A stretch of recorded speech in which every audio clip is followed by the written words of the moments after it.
نفل پڑھنے والا سب کو گناہگار ہی سمجھنے لگ جاتا ہے. عصر کی پہلی 4 سنتے تو کیوں نہیں پڑھتا, تو کیوں. بھائی آپ مسلط کریں گے, آپ رائے دیں اور رائے دے کے سائڈ پہ ہو جائیں. مسلط کرنے کی تو اجازت نہیں. حضور کا تو حکم چل سکتا ہے نا, چلتا ہے نا. لیکن حضور نے بھی صحابہ سے پوچھا, بھائی وہ تو لڑنے آ گئے ہیں, اب کیا کرنا ہے؟ تو حضرت صدیق اکبر کہنے لگے, حضور کرنا وہ ہے جو آپ نے فرمانا ہے. حضرت عمر کہنے لگے, حضور تلواروں کو تو زنگ لگ گیا ہے. اور جناب علی شیر خدا مرتضیٰ مشکل کشا غل عطا مولا کائنات فرمانے لگے, حضور علی اور تلوار یہ تو رشتہ ہی بڑا پرانا ہے, تیاری کریں. حضور کا خیال تھا کہ انصار بھی تو بولے نا, یہ تو سب مہاجرین بول رہے ہیں. انصار کو جب سمجھ آئی نا کہ اشارہ ہماری طرف ہے تو حضرت سعد بن عبادہ اٹھے, کہنے لگے, حضور آپ کا اشارہ ہماری جانب ہے؟ فرمایا ہاں. کہا یا رسول اللہ صلی اللہ علیہ وسلم خشکی پہ بھی لڑیں گے اور دریا میں بھی لڑیں گے. حضور انسانوں سے بھی لڑیں گے اور آپ حکم دیں گے تو جنوں سے بھی لڑیں گے. وہ بیٹھے تو حضرت مقداد اٹھے اور کمال کر دی, کہنے لگے, یا رسول اللہ آپ ہم سے ارادہ پوچھ رہے ہیں؟ ہم کوئی حضرت موسیٰ کی قوم ہے جو اپنے نبی سے کہہ دیں گے آپ لڑیں اور آپ کا خدا لڑے؟ سونیا ہم آپ کے ساتھ لڑیں گے اور آپ کے قدموں پہ جانیں بھی قربان کریں گے. نبی کا حکم ہو تو کود جائیں ہم سمندر میں اور جہاں کو محو کر دیں نعرہ اللہ اکبر میں. نہتے 313 بشر شوق شہادت میں نکل آئے تھے میدان میں محمد کی قیادت میں. نہ تیغ و تیر پہ تکیا, نہ خنجر پہ, نہ بھالے پر, بھروسہ ہے تو ایک سادی سی کالی کملی والے پر. نبی پاک صلی اللہ تعالیٰ علیہ وسلم نے جذبات سنے تو فرمایا چلو نہ چلیں, پر چھوٹے چھوٹے بچے واپس کر دو. ایک چھوٹے بچے تھے عمیر بن ابی وقاص, حضرت سعد بن ابی وقاص کے بھائی, زمین پہ لیٹ کے رونے لگے, سونے میں نے بھی جانا ہے. کمپیوٹر کے لیے نہیں رو رہے, موبائل کے لیے نہیں رو رہے, نئی سائیکل کے لیے نہیں, شہادت کے لیے. حضور میں لڑوں گا, اب مجھے لے کے تو چلیں. یا رسول اللہ میں طاقتور نکلوں گا, لے کے تو چلیں. ان کے آنسو دیکھ کے حضور نے فرمایا لے چلو نا ساتھ. فطرت مسکرا رہی تھی. حضرت سعد بن عبادہ ایک دوسرے سے کہہ رہے تھے, ہم سے لڑنے آیا ہے ابو جہل, جس قوم کے بچوں کی شجاعت کا یہ عالم ہے, اس قوم میں علی کا کیا حال ہوگا اور امیر حمزہ کا کیا عالم ہوگا. یہ ہمارے ساتھ مقابلہ کریں گے یہ لوگ. اور چھوٹے اتنے تھے حضرت عمیر کے تلوار اپنے ہاتھوں سے اپنے گلے میں نہیں لٹکا سکتے تھے, وہ بڑے بھائی نے لٹکائی. میدان میں نکلے, حضور علیہ الصلوۃ والسلام نے تقریر کی, فرمایا تمہیں پتہ ہے تم کس جنت کی جانب جا رہے ہو؟ وہ جنت ہے جس کی چوڑائی زمین آسمان کے برابر ہے. حضرت عمیر بن حمام انصاری ایک صحابی تھے. جب کریم نے فرمایا نا جنت کی چوڑائی, کسی چیز کی لمبائی زیادہ ہوتی ہے چوڑائی کم ہوتی ہے, جب فرمایا نا کہ چوڑائی زمین آسمان کے برابر ہے تو حضرت عمیر بولے, کہنے لگے واہ واہ واہ واہ واہ. کھجوریں کھا رہے تھے, حضور نے فرمایا تو بڑی واہ واہ کر رہا ہے, کہ سونے اتنی جنت پیاری ہے تو ہم دور کیوں ہیں, یہ دے نا ذرا تلوار. جلدی سے میدان میں نکلے, اللہ نے انہیں شہادت عطا فرمائی. رات ساری وہ مست رہے شراب کے نشے میں, اور حضور ساری رات مصلی پہ رہے, ساری رات دعائیں مانگی. پتہ کیا کہا, اے اللہ یہ میری کل کمائی تھی 313 جو میں لے کے آ گیا ہوں, اگر یہ ہلاک ہو گئے تو قیامت تک کون تیری عبادت کرے گا, ان کی مدد فرما. اور ایک رات پہلے صفیں بھی سیدھی کرائیں, بلکہ صفیں سیدھی کراتے حضرت سواد کے پیٹ پہ چھڑی لگ گئی تو انہوں نے کہا حضور بدلا دیں. حضور نے کپڑا ہٹایا تو انہوں نے وجود چومنا شروع کر دیا. حضور نے ہمیں سبق دیا کہ صفیں بھی سیدھی کرانی ہے اور دعائیں بھی کرانی ہیں. صف بھی سیدھی ہو, مصلی بھی آباد, دونوں کام کرنے, اور پھر توکل ہو, پھر تمہارا دل جمے کہ انشاءاللہ فتح اللہ مسلمانوں کو دے گا. رونے نہ رویا کرو, معیشت کے, معاشرت کے, غریبی کے, تنگ دستی کے, فقیری کے, رونے نہ رہو, اللہ کی مدد کو آواز دو. ہم نے وہ لوگ بھی دیکھے ہیں بیچارے جو نہ اسلامی معیشت پہ بات کرتے ہیں, نہ معاشرت پہ, نہ اخلاقیات پہ, اور جب بھی بات کریں گے کہیں گے حضور کو تو علم ہی کوئی نہیں تھا, قاری کچھ نہیں سکتے تھے, مجبور محض تھے معاذ اللہ. یہ تقریریں کریں گے. یہ مسلم شریف کی حدیث ہے. کوئی اختلاف والی بات نہیں، پر بعض اوقات نا دل کو تکلیف ہوتی ہے کہ یار اس طرح کی باتیں کیوں کرتے ہو۔ یہ مسلم ہے۔ حضرت انس بن مالک فرماتے ہیں ایک رات پہلے حضور نے چھڑی پکڑی اور میدان بدر میں جا کے فرمایا، لکیر کھینچ کے فرمایا یہاں ابو جال مرے گا، یہاں عتبہ مرے گا، یہاں شیبہ، یہاں ولید مرے گا۔ حضور نے لکیریں کھینچی۔ فرماتے ہیں باقی لوگ جنگ لڑ رہے تھے اور میں چپ کے لکیریں بھی دیکھ رہا تھا کہ حضور نے لگائی تھی۔ فرماتے ہیں اللہ کی عزت کی قسم کوئی کافر 1 انچ بھی ادھر ادھر نہیں ہوا، جہاں نبی پاک نے لکیر لگا دی تھی وہیں مرا ہے۔ یہ شان اللہ نے حضور کو دی ہے، حضور کے علم مبارک کا یہ کمال ہے۔ نہ اس طرح کی باتیں کریں جس سے امت تقسیم ہو۔ سویرے جنگ شروع ہوئی، صبح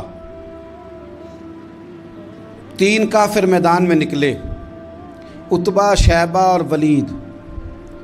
3 انصاری مسلمانوں کی جانب سے مقابلے میں نکلے، لیکن وہ تکبر جو ہوتا ہے نا وہ جان چھوڑتا نہیں۔ تو ولید کہنے لگا، عتبہ شیبہ کہنے لگے ہم نے نہیں ان سے لڑنا، یہ تو ہمارے پائے کے ہی نہیں، کوئی قریش میں سے بھیجو، قریش میں سے۔ آپ نے کون سا ناراض ہونا ہے؟ ویسے چودھریوں کے بچے، سیٹھوں کے بچے کچھ بھی نہیں کر پاتے، کیونکہ ساری زندگی لوگ چودھری صاحب کہہ کے دماغ ہی نہیں ٹھیک ہونے دیتے، وہ رہ جاتا ہے کام سے ہی۔ میرے حضرت صاحب فرمایا کرتے تھے، میرے استاد جی، کسی گھر میں علم چلا جائے تو کئی دفعہ نکل آتا ہے، لیکن کسی گھر میں پیری مریدی چلی جائے وہ نہیں نکلتی، کیونکہ پیر کا بیٹا جس طرح کا بھی ہو لوگ پیر مان ہی لیتے ہیں۔ اور اسی طرح کسی گھر میں چودراہٹ چلی جائے تو وہ بھی باہر نہیں آتی۔ بچوں کو لوگ چودھری کہہ دیتے ہیں، وہ اس بیچارے کا بھی دماغ خراب ہوتا ہے، کچھ کر ہی نہیں پاتا۔ یہ چودراہٹ ہر جگہ مصیبت کھڑی کرتی ہے، اللہ ماشاء اللہ۔ ولید کہنے لگا ہم نے نہیں لڑنا، یہ ہمارے پائے کے بندے پہ جو انصاریوں سے لڑے۔ تو فطرت مسکرا کے کہہ رہی تھی لگتا ہے تمہارا جلدی مرنے کا ارادہ ہے، ٹھیک ہے۔ پھر نبی کریم نے فرمایا ٹھیک ہو گیا، چلو۔ ابو عبیدہ بن جراح اٹھے، حضرت عبیدہ اٹھے، حضور نے فرمایا اب اللہ کا شہر امیر حمزہ اٹھے، حضرت امیر حمزہ اٹھے۔ تیسرے نمبر پہ حضور نے فرمایا یا علی یکم، علی اٹھنا جار ذرا نکلنا میدان میں۔ دیواریں ہلتی رہتی ہیں اور در کانپ جاتا ہے، علی کا نام سن کے اب بھی خیبر کانپ جاتا ہے۔ حضرت علی شیر خدا رضی اللہ تعالیٰ عنہ، مولا کائنات اٹھے، حضرت امیر حمزہ اٹھے، حضرت عبیدہ اٹھے۔ عتبہ کے مقابلے میں گئے، حضرت امیر حمزہ قتل کیا اپنے دشمن کو۔ شیبہ کے مقابلے میں گئے حضرت عبیدہ، لیکن حضرت عبیدہ بوڑھے تھے، اس نے ان پہ حملہ کیا، ان کا پیر کاٹ دیا۔ حضرت علی نکلے ولید کے مقابلے میں، 2 ہی ضربیں لگائیں، ولید کا سر کاٹ کے حضرت عبیدہ کی مدد کو بھی پہنچ گئے حضرت علی، اس کو بھی قتل کیا۔ پھر حضرت عبیدہ کو اپنے کندھوں پہ اٹھایا، نبی پاک کی بارگاہ میں لائے، انہوں نے حضور کے قدموں کو چوم کے کہا حضور مجھے شہادت ملی کہ نہیں ملی؟ تو نبی پاک نے فرمایا رب نے تمہیں شہادت کا درجہ دے دیا ہے۔ اب میدان میں جہاد شروع ہوا، لڑائی شروع ہوئی، لوگ نکلے۔ حضرت زبیر بن عوام بھی برچھی لے کے، ایک کافر نکلا، آس اس کا نام تھا، وہ سارا لوہے کا لباس پہن کے آ گیا، صرف آنکھیں نظر آ رہی، بڑے مسلمانوں کو زخمی کر رہا تھا، اب کیسے لڑیں اس کے خلاف؟ تو حضرت زبیر بن عوام کے ہاتھ میں برچھی تھی، بس آنکھیں نظر، اتنی زور سے اللہ اکبر کہہ کے برچھی ماری نا کہ اس کا آپ نے گلا ہی کاٹ کے رکھ دیا، ہر چیز اس کے دماغ سے باہر نکل آئی، زمین پہ تڑپا۔ وہ برچھی اتنی پسند آئی نبی پاک کو، حضور کو صرف تسبیح پسند نہیں آتی، برچھی بھی پسند آتی۔ حضور کو صرف تلاوت والا مومن نہیں، جہاد والا بھی پسند آتا ہے۔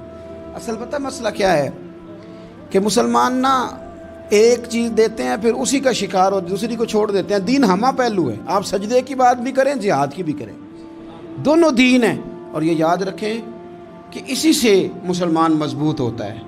حضور کو برچھی اتنی پسند آئی کہ آپ کو بخاری میں ملے گا، نبی پاک نے برچھی لے کے بطور یادگار کے اپنے پاس رکھ لی، پھر وہ برچھی حضرت صدیق اکبر کے پاس رہی، پھر وہ برچھی حضرت عمر کے پاس رہی، پھر حضرت عثمان کے پاس رہی، پھر مولا علی کے پاس رہی۔ میں ان لوگوں کو کیا کہوں جنہوں نے مکے مدینے میں نبی پاک کی یادیں مٹا دی ہیں۔ سونے نے تو صحابہ کی یادگار تلواریں بھی سنبھال کے رکھی، اور تم نے حضور نے جس کنویں سے پانی پیا تھا وہ کنواں ختم کر دیا، تم نے جہاں حضور نے غسل کیا تھا وہ جگہ ختم کر دی۔ کیا بات کرتے ہو صاحب، وہ جگہیں تو ہمارے لیے چومنے کے لائق تھیں اور آنے والی نسل کو وہاں عقیدت کے پھول برسانے تھے. تم نے کیا سلوک کیا؟ جنگ آگے بڑھی، تلواریں چمکی، 2 چھوٹے بچے. او نوجوانوں، خدا را واپس لوٹو اپنے دین کی طرف. 2 چھوٹے بچے، اور یہ اس طرح کے لفظ ہیں. مجھے کیا لینے دو وہ دیسی تھے، مجھے کیا لینے دو پینڈو تھے. وہ 2 بچے آ کے حضرت عبد الرحمن ابن عوف سے پوچھتے ہیں، کہتے ہیں چاچا جی ابو جہل کدھر ہے؟ یہ لفظ ہیں حدیث میں، چاچا جی، چاچو کدھر ہے ابو جہل؟ وہ کہتے ہیں میں نے ہاسکے کا پتر، تم نے کیا کہنا ہے؟ تو چھوٹے والے کو باتیں بھی صحیح نہیں کرنے آتی تھیں. کہنے لگا چاچا اسے مارنا ہے. کہا کیوں مارنا ہے؟ کہا اس لیے کہ ہم نے سنا ہے وہ ہمارے نبی کو برا کہتا ہے معاذ اللہ. کہا تم اگر نام مار سکے تو چھوٹا کہہ رہا ہے، کہتا نام مار سکے تو مریں گے تو صحیح نا حضور کے نام پہ. حفیظ جلندری کہتے ہیں وہ کہہ رہا تھا مریں گے یا ماریں گے اس ناری کو، سنا ہے گالیاں دیتا ہے وہ محبوب باری کو. معاذ اللہ حضور کو برا کہتا ہے. میدان میں آئے دونوں، زور زور سے تلواریں ماری، گھوڑے سے گرا لیا ابو جہل کو. حضرت معاذ جو تھے بڑے والے، ان کا بازو کٹ گیا، تھوڑا سا گوشت سا لٹک رہا تھا. یہ نرم و نازک بچے ہمارے، یہ میدانوں میں کام کریں گے، جن کو تھکاوٹ ہوتی ہے، جو پیناڈال کی گولی کھا کے سوتے ہیں رات کو. بازو لٹک رہا تھا، حضرت معاذ نے اس پر اپنا پیر رکھا، جھٹکا دے کے اتار دیا. حضرت عبداللہ ابن مسعود کو کہا، انہوں نے گردن کاٹ دی ابو جہل کی. دونوں تلواریں لے کے حضور کے پاس گئے. چھوٹا کہتا ہے حضور میں نے مارا ہے، بڑا کہتا ہے حضور میں نے مارا. کہتا ہے نہیں تو پیچھے تھا، میں نے مارا ہے. وہ کہتے نہیں تو بعد میں آیا تھا، میں نے مارا ہے. فرمایا تلواریں دکھاؤ نا. جب تلواریں دکھائیں تو حضور فرمانے لگے تم دونوں نہیں مارا ہے، برابر کا ثواب ہے. جس کا بازو کٹا تھا کریم رسول نے فرمایا ادھر لا نا بازو. وہ بازو لائے، حضور نے اسی جگہ رکھ کے نا دوبارہ لعاب دہن لگایا.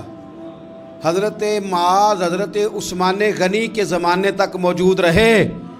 فرماتے ہیں کٹنے سے پہلے طاقت کم تھی، جب حضور نے جوڑا ہے تو طاقت پہلے سے زیادہ ہو گئی ہے، پہلے سے زیادہ ہو گئی ہے طاقت. کہتے ہیں کہ نبی پاک سید عالم صلی اللہ علیہ وسلم کی خدمت میں حضرت عکاش آئے. کہنے لگے سونیا میرے جذبات کنٹرول میں نہیں آ رہے، میں ان بے ایمانوں کے گلے کاٹوں گا، پر میرے پاس تلوار ہی کوئی نہیں. کوئی تلوار ہو تو ماروں نا. ایک درخت کی جڑ تھی، ٹہنی تھی، حضور نے یوں کر کے کھینچی، فرمایا یہ لینا تلوار. کہتے ہیں وہ حضور کے ہاتھوں میں ٹہنی تھی، میرے ہاتھوں میں آتی گئی اور تلوار بنتی گئی. پھر اس سے کافر کاٹے حضور کے معجزات. 5000 فرشتہ بھیجا اللہ نے جنگ بدر میں. کتنے؟ یہ میں نے بات اس لیے بیان کی ہے کہ اقبال نے ایک مشورہ دیا. کہتے ہیں تو فضائے بدر تو پیدا کر، فرشتے تیری نصرت کو اتر سکتے ہیں گردوں سے، کتار اندر کتار اب بھی. اقبال کیوں ایسا کہہ رہا ہے؟ تو اقبال کہتے ہیں اس لیے کہ آج بھی ہو اگر ابراہیم کا ایمان پیدا تو آگ کر سکتی ہے انداز گلستاں پیدا. 5000 فرشتہ آیا. مجھے تو لگتا ہے فرشتوں نے بھی دعا کی تھی کہ یا اللہ ہم تیرے نبی کی قیادت میں لڑنا چاہتے ہیں. فرشتے آئے. سپر پاور تھی روما، بڑی طاقتور سمجھتی تھی. ایران، روم، یہ کیسر و کسرا بڑی طاقتیں تھیں. عرب کے لوگ تو بوریاں نشین تھے صحراؤں میں، نکل کے انہوں نے الٹ پلٹ کے نہیں رکھ دی سارا کچھ. علامہ اقبال سے کسی نے پوچھا تھا کہ مسلمان دوبارہ سے کبھی میدانوں میں آئیں گے؟ تو اقبال کہنے لگے ہاں ہاں ضرور آئیں گے، آئیں گے، یہ نکلیں گے. کیا کس طرح؟ کہنے لگے میں نے فرشتوں سے سنا ہے. نکل کے صحرا سے جس نے روما کی سلطنت کو الٹ دیا تھا،